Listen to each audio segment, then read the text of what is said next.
everyone! In today's video, we're going to be looking at some developmental milestones between 10 months and 12 months.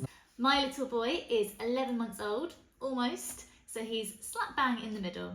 Now obviously these milestones and these different skills happen on a range. Some babies do them a lot earlier than others, and it's normally nothing to be worried about. Josh has definitely been late with a lot of these milestones, especially moving.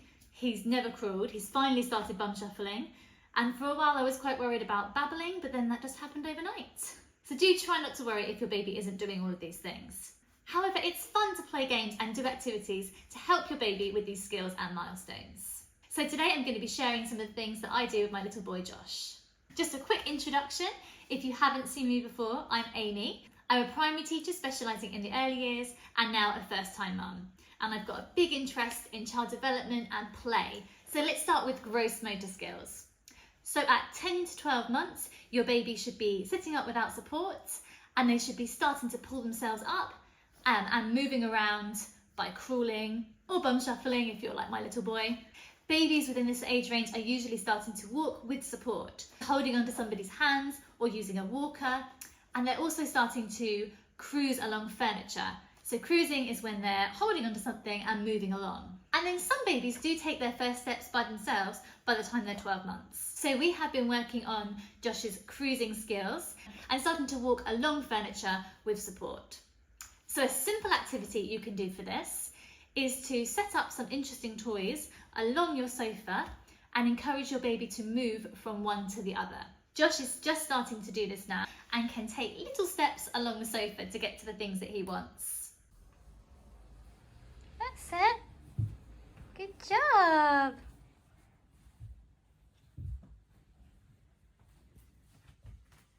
Once they're able to do this confidently, you can then set up some chairs with a little gap in between them. And this can then help them to practice to move from one item to another, so they're moving between supports. He's still struggling a little bit with this, but he's starting to get it. Oh, good try.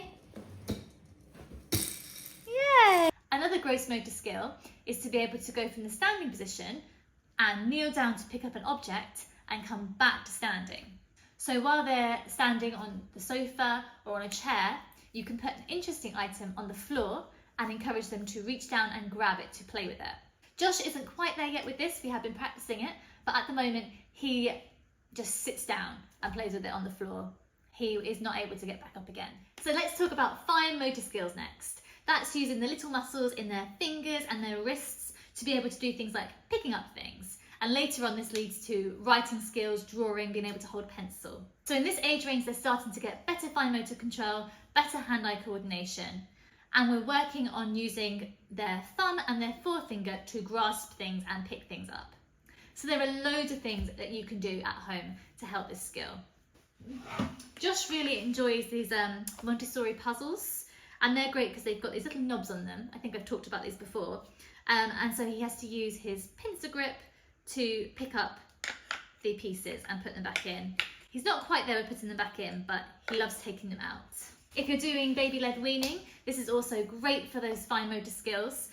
Josh loves eating blueberries. We cut them in half. And before he wasn't able to really pick them up because he was trying to use his whole hand to do it. But now he's starting to use his thumb and forefinger and he can pinch them and pick them up. So you can start using smaller food now, and that will really help with their fine motor skills. Let's look a little bit at cognitive development. Babies in this age range are becoming a lot better at problem solving and working out how to do things, such as working out how to retrieve a favourite toy. They might pull a blanket to bring it towards them, or if something's in the way they might go around it. They understand that when things are hidden they're still there. So if a ball rolls out behind a piece of furniture, they might crawl and they know it's still there, they'll go and find it. An activity that's really great for your baby's cognitive development at this age is putting objects into things and taking them out. Being able to release objects purposefully is a skill that they develop at around this age.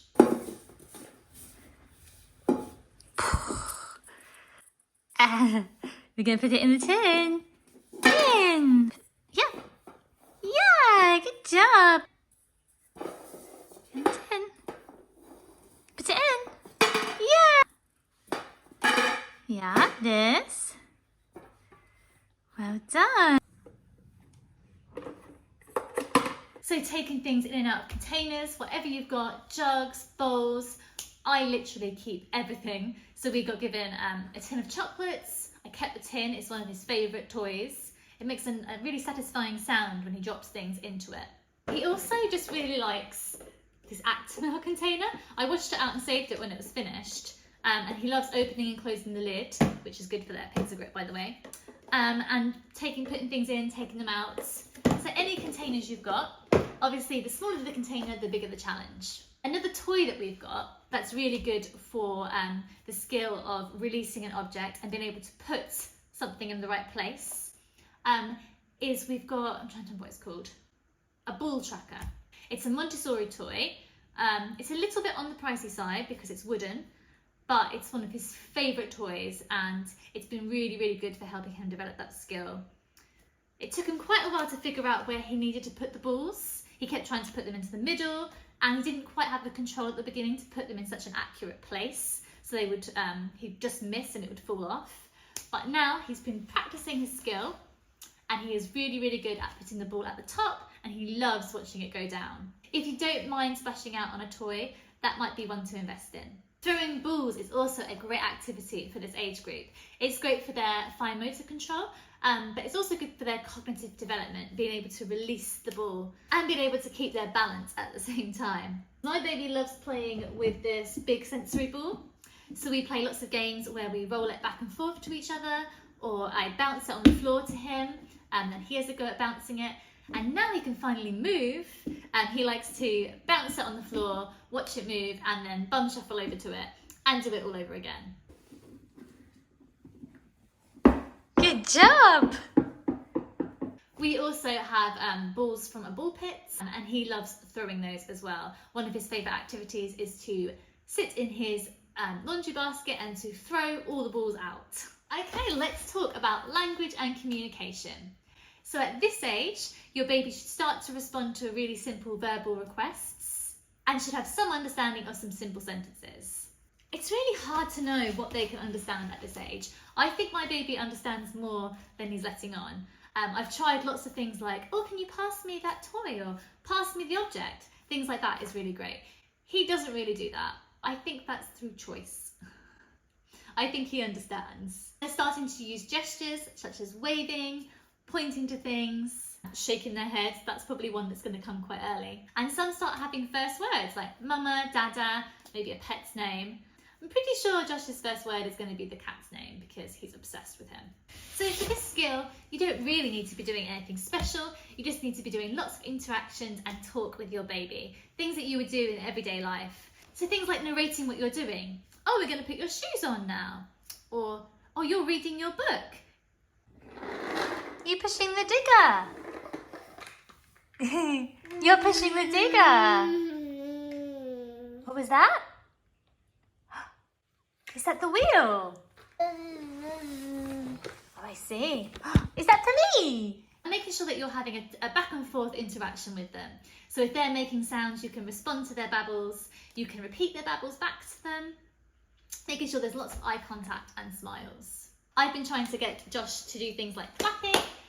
He doesn't really clap by himself yet, but he loves playing clapping games. The cake baker's man. Bake me a cake as fast as you can. Pat it and prick it and milk it with me. And put it in the oven for baby and me. Yay! So we often do songs like pat a cake, or if you're happy and you know it, clap your hands. And rather than clapping his own hands, he really likes to clap my hands. But games like that are really great for social and communication skills and creating a good bond with your child. Who's that? You even know. Hello! Is that right? Hello! Well, thank you very much for watching our video. I hope you found it useful and it gave you some ideas of things that you can do with your baby. I have lots of other videos on my channel to do with play ideas and activities, baby-led weaning stuff, lots of parenting content. So please subscribe if you haven't already because I'd love to see you again. Bye!